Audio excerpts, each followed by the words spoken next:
Olá, sou o professor José Antônio e estarei com vocês, alunos do curso de capacitação de segurança patrimonial, ministrando aulas na área de segurança, mais especificamente na área de contra-incêndio. A minha matéria será dividida em 3 etapas. Primeira aula, iremos definir o que é fogo, fazer a diferenciação entre fogo e incêndio. Iremos ver a composição do fogo, estado físico dos combustíveis. Iremos ver também as classes de incêndio, ponto de temperatura do fogo, métodos de transmissão de calor e métodos de extinção do fogo. Definição de fogo. Fogo é um fenômeno químico denominado combustão e que se caracteriza pela presença de luz e calor. Definição de incêndio. É um fogo descontrolado, um fogo nocivo, um fogo destruidor. O que caracteriza o incêndio não é a intensidade ou estágio de desenvolvimento, e sim o objetivo de sua ação. Então observamos que o fenômeno ele é o mesmo desde o momento que você tem o controle, independente da intensidade ou não, ele não oferece nenhum risco. Mas a partir do momento que você perde esse controle, ele se transforma num grande agente destruidor que classificamos como incêndio. Composição do fogo. É uma reação química e para viabilizar esse tipo de reação, torna-se necessária a existência de, no mínimo, 2 elementos que reagem entre si. Durante muitos anos, defendia-se a teoria que o fogo era composto por 3 elementos essenciais, que seria o calor, o combustível e o oxigênio, e era representado pela figura geométrica do triângulo equilátero, também chamado de triângulo do fogo. Então, são 3 elementos que fazem parte do triângulo do fogo: calor, combustível e oxigênio. O calor é o elemento que inicia, mantém e incentiva a sua propagação. É a forma de energia que eleva a temperatura. Não temos dúvida quanto a isso, né? Se tem um material, um combustível, e você aproxima o calor, não tenha dúvida, iremos iniciar o fogo. Combustível é todo o corpo capaz de queimar e alimentar o fogo. Então podemos aí citar vários exemplos. O importante é o quê? Se queima e alimenta o fogo, não tenha dúvida, é combustível. Eles podem ser classificados, os combustíveis, em 3 estados físicos: estado sólido, sólidos, líquidos e gasosos. Então já vimos o primeiro elemento do triângulo do fogo, que é o calor, combustível, e agora iremos ver o terceiro elemento, que é o oxigênio. É o elemento que proporciona vida às chamas, intensifica o fogo. Nós observamos isso muito bem nos incêndios, né? Que ocorre nos edifícios, que a gente observa o fogo dentro da residência, que através do calor o vidro da janela quebra e aquela chama vai para o lado de fora em busca do oxigênio. Por isso que classificamos o oxigênio como elemento que proporciona vida às chamas, intensifica o fogo. Estado físico dos combustíveis. Encontramos combustíveis nos estados sólidos, líquidos e gasosos. Estado sólido: queimam em superfície e profundidade, deixando resíduos. Após a queima, não tenha dúvida, vai apresentar um resultado da queima, que são os resíduos. A maioria dos combustíveis sólidos transformam-se em vapores e então reagem com oxigênio na presença do calor. Outros sólidos, exemplo, ferro, parafina, cobre, bronze, primeiro transformam-se em líquidos e posteriormente em gases, para então se queimarem. Então, citamos como exemplo uma madeira. Se a madeira estiver queimando, como é que vai processar a queima? A madeira começa a receber o calor, começa a madeira a aumentar de temperatura e começa a desprender vapores. Esses vapores, em contato com o calor, vai queimar. Agora, existem combustíveis que obrigatoriamente terão que passar do estado sólido para o estado líquido, para depois passar para o estado gasoso, porque o que entra em combustão, o que queima, é o estado gasoso e não o estado sólido nem o líquido. Combustíveis líquidos queimam somente em superfície e, de uma maneira geral, não deixam resíduos. Exemplo, gasolina, álcool. Temos que ver também a densidade de um líquido, isso é muito importante. Tomando como base o peso da água, cujo litro pesa 1 kg, classificamos os demais líquidos como mais leve, chamamos menos denso, ou mais pesado, mais denso que a água. Então, se esse combustível líquido, na mesma quantidade, pesar mais que 1 kg, nós iremos classificar como mais denso. E se for mais leve do que 1 kg, menos denso que a água. Combustíveis gasosos correspondem aos gases inflamáveis. Eles não possuem volume definido, tendendo rapidamente a ocupar todo o recipiente em que estão contidos. Mesma situação da densidade de um gás, mesma situação. Se for mais leve que o ar, vai ocupar a parte superior. Se for mais pesado que o ar, não tenha dúvida, esse combustível no estado gasoso ocupará a parte inferior, o mais próximo do piso, e permanece próximo ao solo e caminha na direção do vento, obedecendo o que? Ao contorno do terreno. Exemplos: gás liquefeito de petróleo, GLP, que é o propano, gás natural, que é o metano. Agora nós iremos ver o tetraedro do fogo. Expliquei antes que os elementos que compõem o fogo, eles são representados pela figura geométrica do triângulo, mais especificamente o triângulo equilátero de 3 lados iguais.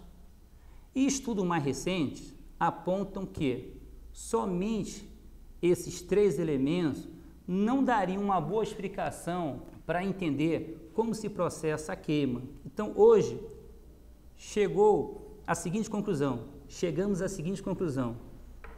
através dos estudos realizados, que existe a figura geométrica que melhor representa é o tetraedro do fogo. Nada mais é do que uma pirâmide, né? Aquela pirâmide de 3 lados mais a base, porque todos os elementos têm que estar interligados. Então, nós temos os mesmos elementos do triângulo do fogo, nós temos o calor, o combustível, o oxigênio e o quarto elemento, por isso que houve mudança de triângulo para o tetraedro, que é reação em cadeia, nada mais é do que a continuidade da queima, Iremos estudar também mais para frente como combater o incêndio, quais são os métodos, né? Aí iremos entender como se processa também essa reação em cadeia. Classes de incêndio. Os incêndios são classificados de acordo com as características dos seus combustíveis. Somente com o conhecimento da natureza do material que está se queimando, pode-se descobrir o melhor método para uma extinção rápida e segura. Então, observamos que um conhecimento está interligado ao outro, facilitando até mesmo os métodos de combate a incêndio. Olha a importância de conhecermos as classes de incêndio, porque Mais para frente, quando estivermos falando, estudando os extintores de incêndio, não tenham dúvida, vai se tornar mais fácil até mesmo para o aprendizado. Das classes de incêndio, primeira classe, classe A, caracteriza-se por fogo em materiais sólidos, queimam em razão de seu volume, isto é, por superfície e profundidade. Estamos um exemplo aí de um tronco, de uma madeira. A madeira vai queimar por superfície e vai queimar também por profundidade. Segunda classe, classe B, caracteriza por fogo em combustíveis líquidos, pastosos e gasosos. Queimam em superfície. Após a queima, não deixam resíduos. Podemos citar aí como exemplo um vasilhame contendo gasolina, contendo álcool, diesel. Se você queimar esse combustível, observamos que a queima só acontece por superfície, até que todo o combustível seja queimado. Terceira classe, classe C, caracteriza por fogo em materiais, equipamentos energizados. São equipamentos ligados que oferecem risco se utilizarmos o extintor inadequado. Por isso que na classe C, o extintor que deveremos utilizar é o extintor de CO2. A extinção só pode ser realizada com agente extintor não condutor de eletricidade, que é o extintor de CO2, sendo proibida a utilização dos tipos água e espuma. O primeiro passo no incêndio de classe C é desligar o quadro de força, o quadro de energia, os disjuntores, acontecendo um princípio de incêndio nos equipamentos elétricos. Se possível, acionar algum amigo para que esse trabalho seja um trabalho em conjunto. O primeiro vai atrás dos disjuntores para desligar a energia e o segundo vai pegar o extintor para operar. Classe D, caracteriza por fogo em metais pirofóricos, exemplo, alumínio, antimônio, magnésio, são difíceis de serem apagados. Esse tipo de incêndio é extinto pelo método de abafamento. Aí temos vários exemplos, cálcio, sódio, magnésio, alumínio fragmentado. Alumínio, como exemplo, é o metal que vai no trem de pouso das aeronaves, no trem de pouso dos aviões. Iremos ver agora os pontos e temperaturas do fogo. Todo combustível possui ponto de fulgor, ponto de combustão e ponto de ignição. Vamos ver o primeiro. Ponto de fulgor é a temperatura mínima necessária para que um combustível desprenda vapores ou gases inflamáveis.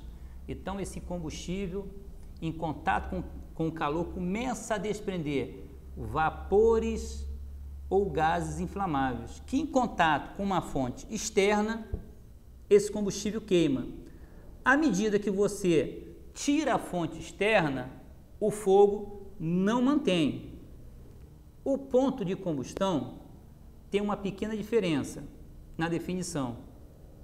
É a temperatura mínima necessária para que um combustível desprenda vapores ou gases inflamáveis que, combinado com o oxigênio do ar, e ao entrar em contato com uma chama, se inflamam. Então a gente vem com uma fonte externa, o combustível está recebendo calor, começa a desprender vapores que em contato com o oxigênio, quando esse combustível ele atinge a temperatura de combustão, se você pegar uma fonte externa, se aproximar e pegar fogo, se você tirar essa fonte externa, o fogo se mantém, diferente do ponto de fulgor, que você vem com a fonte externa, você aproxima do combustível esse combustível começa a desprender vapores que pega fogo.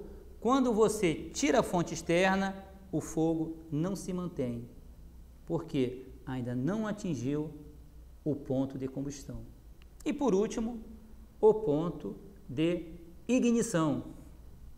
É aquele em que os gases desprendidos dos combustíveis entram em combustão apenas pelo contato com o oxigênio do ar, independentemente de qualquer fonte de calor.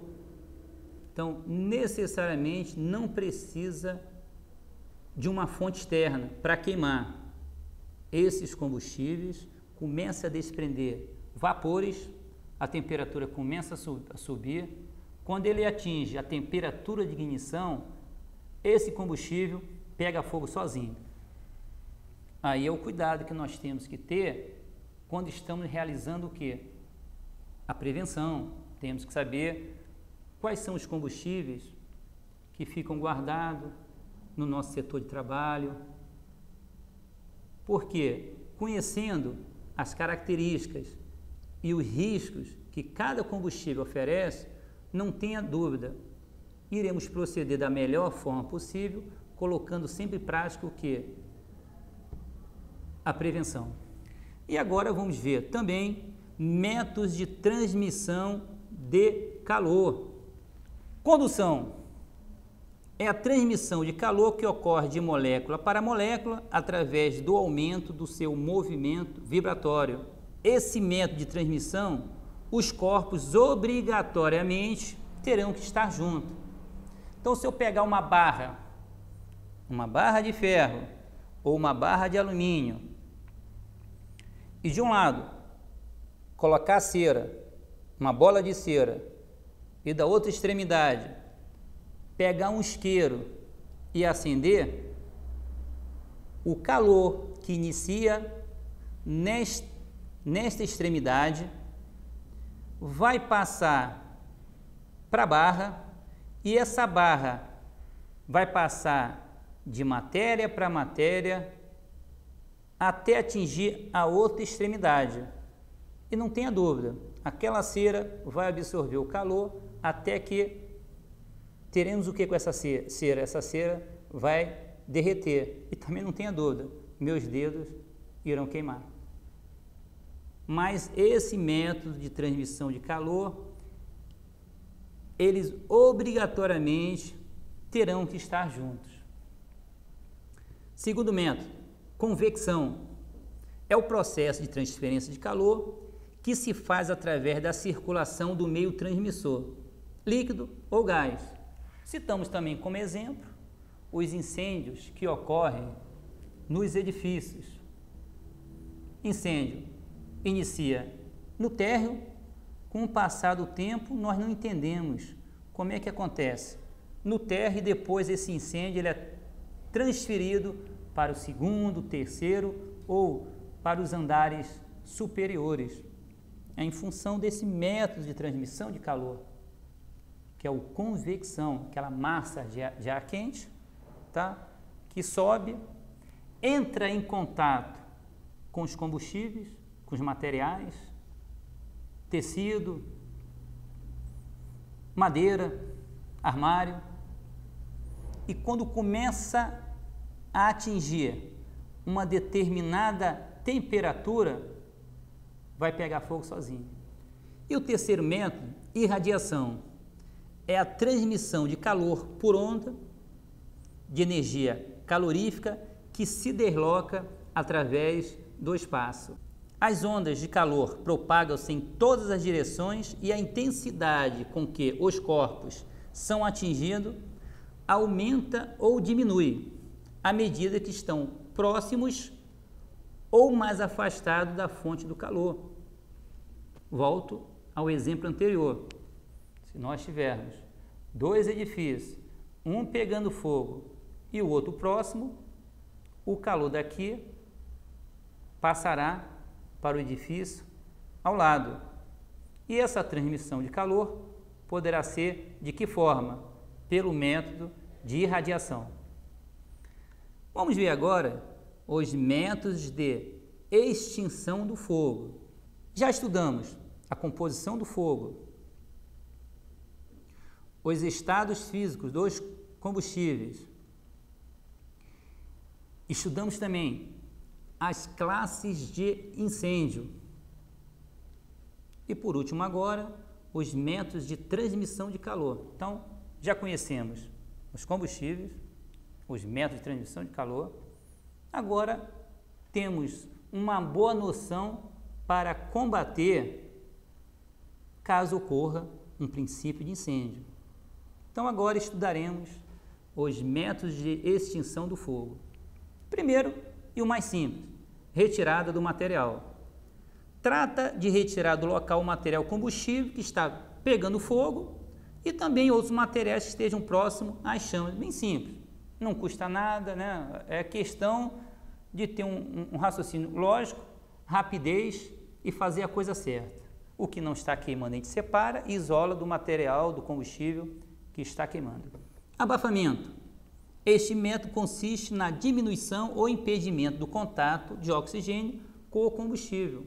Não foi estudado antes, iniciando no tremor do fogo, que os 3 elementos para que eles têm que estar interligados. Para que exista o fogo, obrigatoriamente teremos que ter esses 3 elementos. Então, esse método de abafamento, nós iremos cortar que elemento? Primeiro, calor. Segundo, combustível. E terceiro, oxigênio. Quando você faz abafamento, na verdade você está cortando que elemento do fogo? O oxigênio. Então já vimos, retirar do material, abafamento. Vamos ver agora o método de extinção do fogo por resfriamento. Esse método consiste na diminuição da temperatura e eliminação do calor, até que o combustível não gere mais gases e se apague. Aí a importância de conhecermos o ponto de fogo, o ponto de combustão e o ponto de ignição. À medida que você faz o combate, que você joga água, aquele corpo, ele vai ter que transferir o calor, é sempre a transferência do corpo mais quente para o corpo menos quente. Em compensação, a temperatura vai cair e vai chegar uma hora que não tem como o fogo permanecer. Então, nós observamos que a teoria que foi passada, ela está interligada. Temos que estudar o que vem a ser ponto de fogo, ponto de combustão, ponto de ignição, classe de incêndio, identificar esse combustível aqui é de que classe. Isso é importante. Quebra da reação em cadeia. Ocorre quando interrompemos a reação em cadeia, que é o 4º elemento. O funcionamento também é bem simples. Quando você pega o agente extintor e joga no fogo, aquela substância que você jogou, através do calor, ele vai reagir e em contato com o combustível que está queimando, que nós já estudamos também que o que queima não é o material, e sim os vapores, vai reagir.